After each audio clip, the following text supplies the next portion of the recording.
자, 미국 증시, 국제 금리가 그동안의 상승세를 멈췄어요.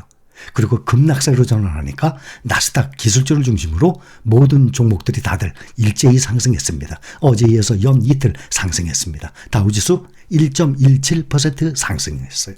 또 S&P 500 지수 1.61% 상승, 다시 4,000 넘었습니다. 또 기술주의 나스닥 지수 1.97%, 11,689.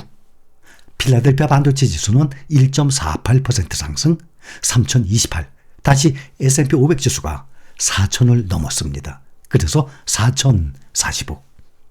필라델피아 반도체 지수는 3,000을 또 넘었습니다. 3,028. 미국 국채시장에서 4%대에 안착했던 이 10년물 채권 금리가 하루 만에 비교적 큰 낙폭을 기록을 하고 다시 3%대 떨어졌습니다. 오랜만에 뉴욕 증시가 이틀 연속 상승세를 보였습니다. 무엇보다도 이 심리적 이 주요 지점이에요. 4%를 돌파했던 10년물 국채금리가 4% 아래로 떨어지면서 국채금리의 이 빠른 반등에 대한 우려가 완화가 된 거죠. 그동안 국채금리는 인플레이션 상승과 강한 고용시장 등에서 이 긴축이 예상보다 오래 지속될 위험이 커지면서 오름세를 보여왔었습니다. 금리에 대한 끊임없는 상승 압력이 몇 주 동안 계속 이어졌어요. 그래서 오늘은 완화가 됐죠. 그래서 시장이 다시 안정세를 찾았습니다. 이렇게 이 지표금리, 10년물 금리가 오르게 되면 주택담보대출금리, 자동차 대출금리, 많은 부분의 금리가 올라서 그만큼 경제에 부담을 주죠. 영향을 미치게 됩니다. 또 기업들의, 특히 기술주, 성장주들, 기업들의 차입 금리가 높아져서 또 투자가 위축이 될 수 있는 것입니다. 또 미국의 공급관리협회 ISM 2월 서비스업 비제조업 구매관리지수 나왔는데 PMI가 55.1 기록했습니다.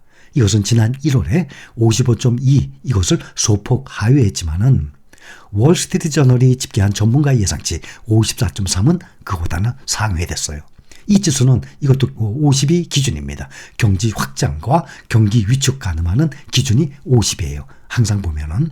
그래서 2개월 연속 50을 상회했습니다.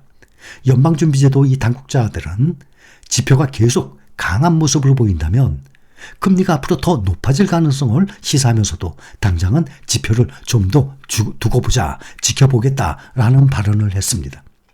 전날에 라파엘 보스틱 애틀랜타 연방준비은행 총재가 여전히 0.25% 금리 인상을 강하게 지지한다라고 말했어요. 그러나 더 높아질 수도 있는 근거도 있다라고 또 말을 한 것입니다. 0.5% 빅스텝 공포를 완화하는 언급입니다. 일단 0.25% 금리를 올린 후에 경제 상황을 지켜보자라는 의미입니다. 크리스토퍼 월러 연준 이사는 지표가 계속 강하면 예상보다 더 금리를 올려야 할 것이라고 말을 했습니다. 시장은 이달 FOMC에서 금리가 0.25% 인상될 가능성 70% 이상으로 보고 있어요. 0.5% 빅스텝은 한 30% 정도로 보고 있어요. 그러니 2배 이상 7대3 정도로 0.25% 금리 올릴 것이다 생각을 하는 것이죠. 3월 하순에 말이죠. 주요 종목들 보면 테슬라 앞으로 이 차량 조립 비용을 지금보다 절반 수준으로 줄이겠다는 이 소식을 전했죠. 그간 소문이 무성했던 반값 전기차 이거와 관련된 구체적 내용이 없어서 어제는 6% 가까이 급락을 했다가 오늘은 다시 3.6% 상승을 했습니다. 엔비디아가 2.4%, 애플이 3.5%, 또 메타가 6.1%, 아마존 3%, 또 마이크로소프트 1.6%, 또 반도체 AMD 1.3%, 대부분 빅테크주들과 전기차 또 반도체주들 다들 상승을 하면서 장을 마감을 했습니다.